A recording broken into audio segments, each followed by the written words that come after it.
Welcome to the Shmuel Tennenhaus podcast. My name is Shmuel Tennenhaus, and this is my podcast. Thank you all for joining.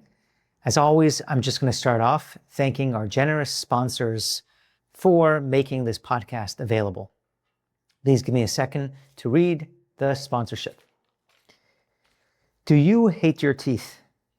Do you love the colors brown and yellow? Coca-Cola has been an American tradition for over 100 years. In fact, Coke invented Santa Claus in the fun and cheery way that we know him.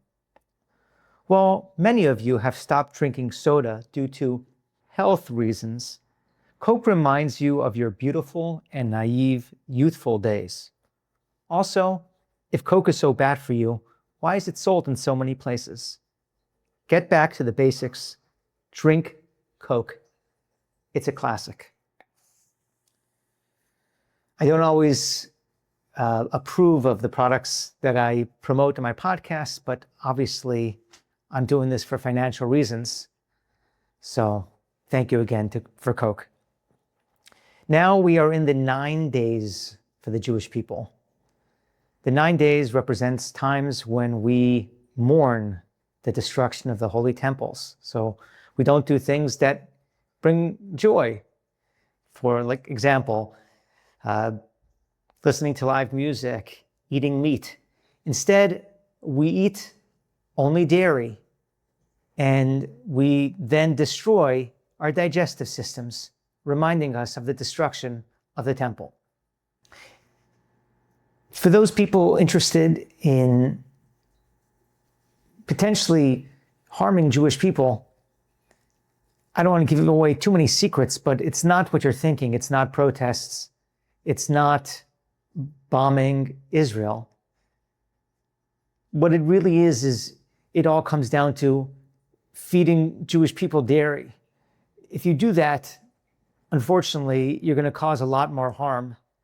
And I've already said too much. Basically, if you just fly over a Jewish neighborhood and drop down kosher blintzes with a certification, and you keep doing that over a while, it's not going to be good for the Jewish community. I really said too much now. I was scrolling through the top charts of podcasts, which I do often, sometimes scrolling to see myself, but never seeing myself there. And I saw a title of a podcast called Why Are We All So Broke? So naturally, I was very curious. So I go and I start listening to the podcast. And unfortunately, only the first 4 minutes are free. The rest requires a subscription. So it's like $6 a month to subscribe. It's a little cheaper to subscribe for a year. So I subscribe for a year. It's maybe like $75, whatever. Obviously, I'm going to remember to cancel it before the year is over. And like my podcast, this guy starts with his sponsors. So it was some sort of photo app where you mail in pictures or you upload pictures, and then every month they send you a printed photo album. Anyways, I was like, yeah, that sounds like a great idea because my wife will love it. And they actually had like a $10 coupon for the first month. So it's pretty much free. I also see, and it says, I start listening, but then the guy says it's also available on YouTube. So I go to YouTube, but then in my YouTube channel, because it's connected to my browser, like YouTube serves me an ad for products I already saw. It's like very cool looking hoodie on Quince. So they served me that ad while I'm listening to the podcast. And it was like a limited time sale and also free shipping. So I ended up getting that too. And I didn't finish listening to the rest of the podcast, but could be that will shed some light on why we're all broke. When it comes to inviting guests to our home, whenever there's a choice, all things equal, like the family is the same size, I will always opt for a family that has a foreign accent over a family that doesn't have a foreign accent. Not because I'm rude, but it just seems like way more cultured and a lot more sophisticated for my family. And a lot of times my wife will be like, hey, who do you like to have over? And I'm just like, I don't really have a preference. If possible, just make sure they have an accent. If not the wife, the husband, the kids, somewhere that family, somebody should have an accent. There was actually a big scandal in our community. There was a family getting invites left and right, and because of their accents. And then somebody heard this person talking on her phone. She didn't even have an accent. She just wanted to get invitations, and it worked out. So if you are like me and you're very vain and you prefer families with accents as guests, what I suggest you do is trust but verify. What you want to do is you want to look at some of their old social media. And if they're very sophisticated and maybe they're using AI for that, just ask them if they can provide some old family video footage of them talking, so you know that it's not fake. It's a legitimate accent. We actually got invited, which is an exciting thing, to somebody else's house, and the host calls me. This was for a Saturday, a Sabbath meal, and the host calls me and she says, "I just want to give you a heads up. Our little daughter has diarrhea." And I guess she was warning me just about immunity and germs. And I told her right away, like, as long as you're not putting the actual diarrhea in the food, then absolutely my family is going to come over and eat your food. I started playing pickleball, and it's a lot of fun, much easier learning curve than tennis. If you're not already playing it, I'll just give you some basic things to know about this sport, which caught on a long time ago, and about 10 years late to any trend. So the first thing is, it's contrary to hey, just a random name. There actually is a lot of eating of pickles in the game.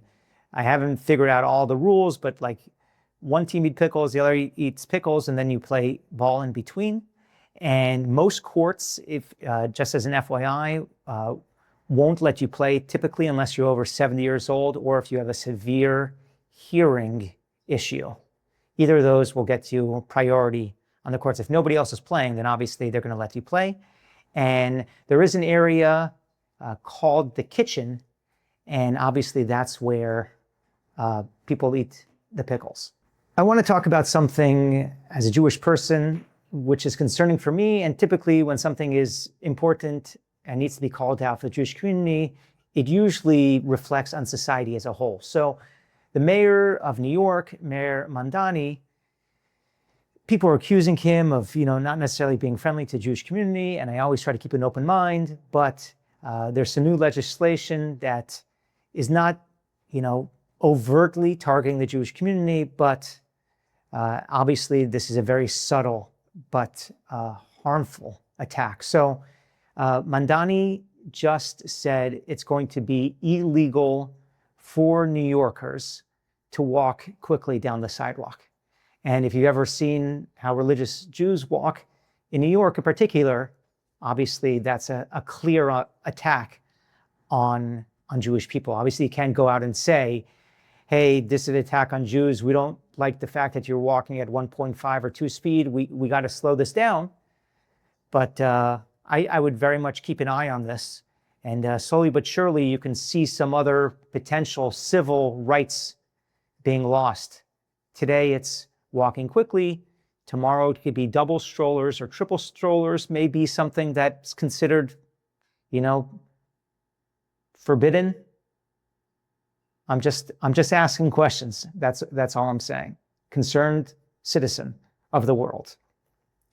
Why is it that a lot of times religious Jews in particular are walking at 1.5 or 2 speed versus the rest of the population? As a religious Jew, I can only tell you from my own experiences and from speaking to my friends and asking them a lot of times, hey, bro, why are you at 1.75? And the two general answers I get is, number one is usually a new museum opens, something very cultural. And we're just running there to get there before everybody else does. Very much into the sciences. And the second thing is, unfortunately, anti-Semitism is on the rise. So it could often be that somebody is chasing us, but we don't want to start running very quickly. That will cause panic. And so moving at a fast speed. A lot of people told me it's actually both. They're on their way to a new museum opening, and a crew of Jew haters chasing them. So they're moving. I want to talk about people who have tremendous chutzpah to rag on the exercise known as Pilates. I also started doing Pilates. Goes very well with pickleball. And I will say, for people who saying, hey, that's not a manly thing to do. That's, it's very, very easy, light stuff. That's for women. So is childbirth. And that nobody said that was a very easy thing to do. You actually work out your core. And I sweat when I do Pilates. And that's not something I do except when I am usually paying bills, credit card bills, logging in. That's usually when I'll break out into heavy sweating. A friend of mine told me that him and his wife haven't talked to each other for a week. Like, she hasn't talked to him, he hasn't talked to her. And the incredible thing to point out is that during this week, they haven't gotten into a single fight. And it just proves that one of the most harmful things for couples in a relationship is communication, particularly verbal communication, because once you start communicating, it leads to talking, and the talking will lead to arguments, yelling, disagreements, etc., etc. I'm not advising this on a regular basis. I'm just stating the facts. I am not like the biggest Trump fan in the world. I'm not anti-Trump. I don't own a MAGA hat, but I have friends who own MAGA hats. Trump does a lot of ridiculous things. Every once in a while, though, I support this man 110%. So the latest thing that he's doing, getting a lot of flack from Americans, a lot of Americans, but I think there's virtue. So basically, Trump is actually now suing Major League Baseball. He wants to put an end to it because he says, one, it's a very boring sport. Two, nobody cares about it anymore. Three, a lot of baseball players are fat. And there's just a lot of games and a lot of innings. And he's calling on Congress to either,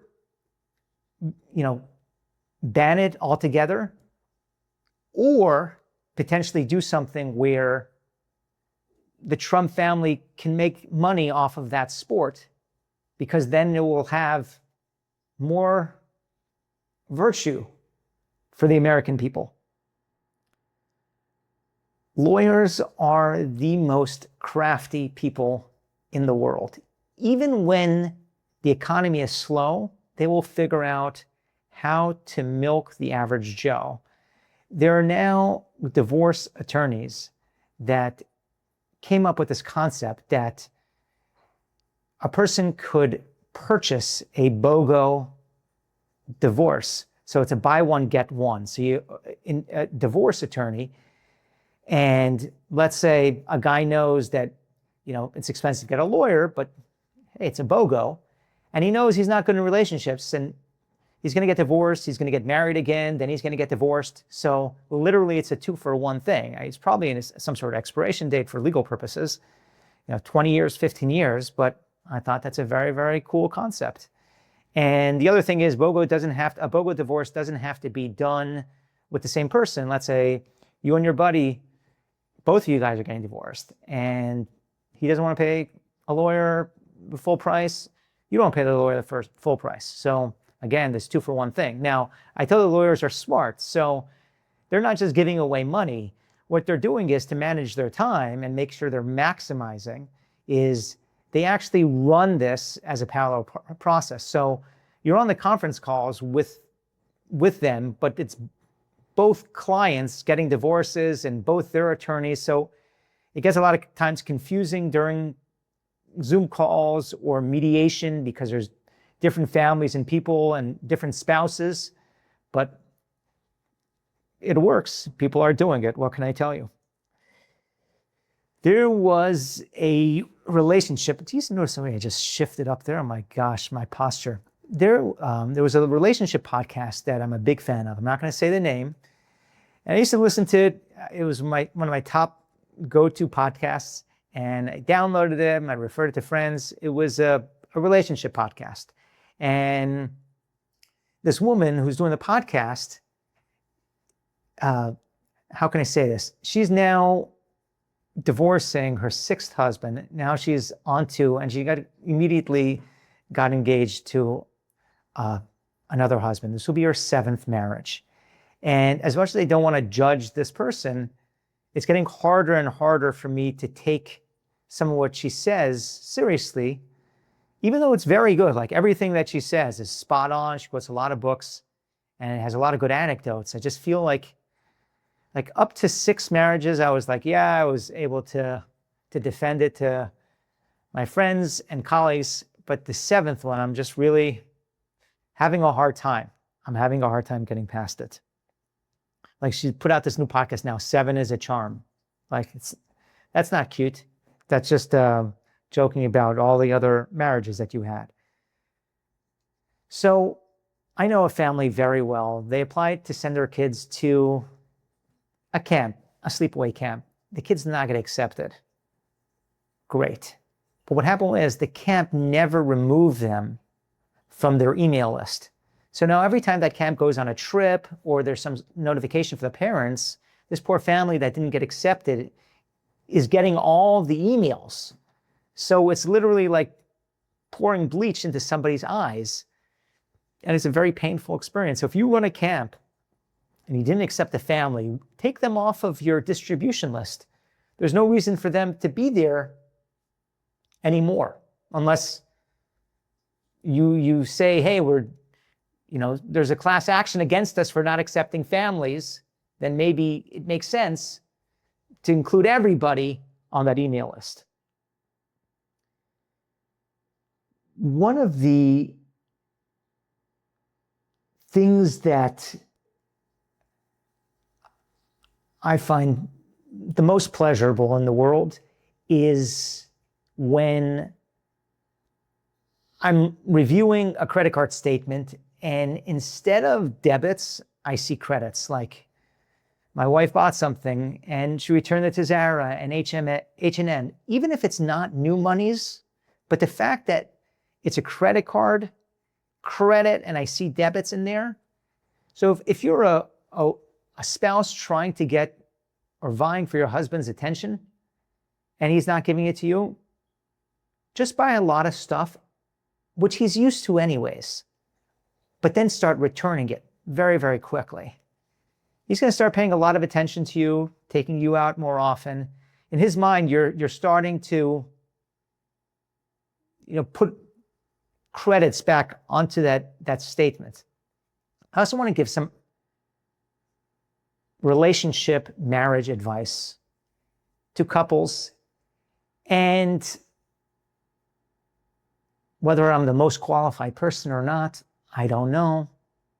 I find this very helpful. It's very stressful to engage in conversation with your significant other about financial matters, spending, budgets. We all know that. Usually it could lead to arguments.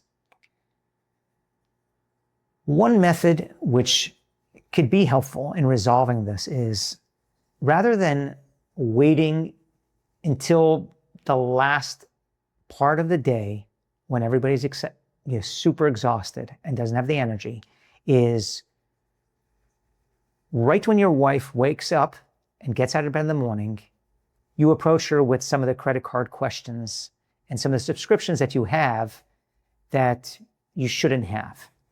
You do this, though, with a cheery countenance. Like, here's a coffee. What's this charge? Let me tell you why women love this. Wives in particular.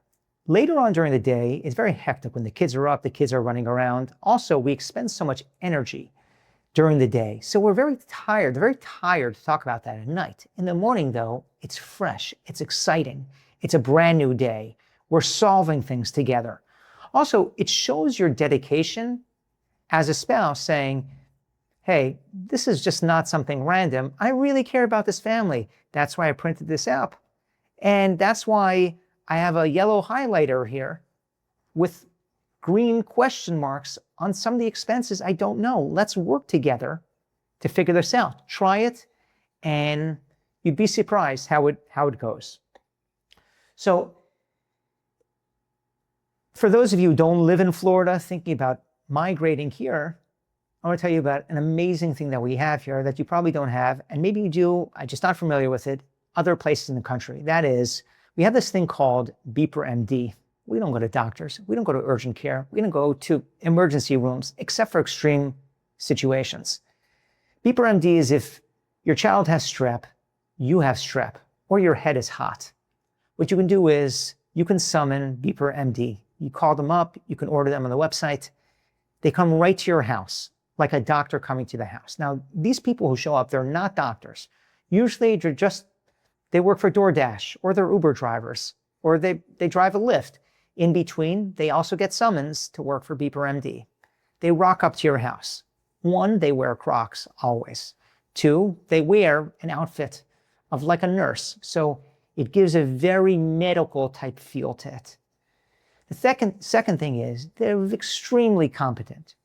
Like, if you don't know how to use a thermometer, they bring one. What they'll do is they'll put it into the child's mouth or under their arm, maybe the anus.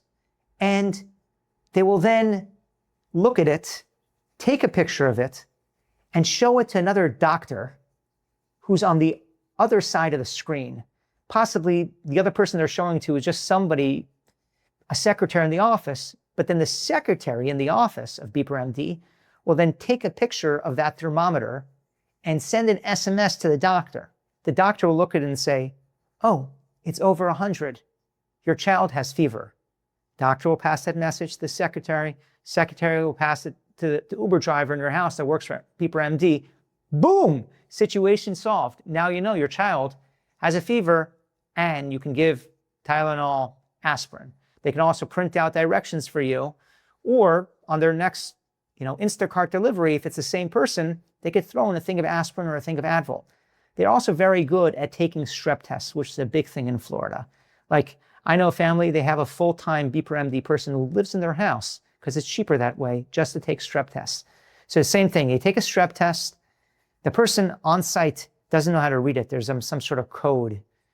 Green means something, red means something. If it's green, they look at the screen, they tell the secretary green, and they text it to the doctor. The doctor has a special code. He knows what green is. They'll say, okay, green, no strep. And then it'll let the secretary know. The secretary will let the Uber driver know. And then your child is free to go back to school because it's just a cough and there's nothing else. There's no strep. Thank you, everybody, for watching the Shmuel Tennenhaus podcast. I hope you love it.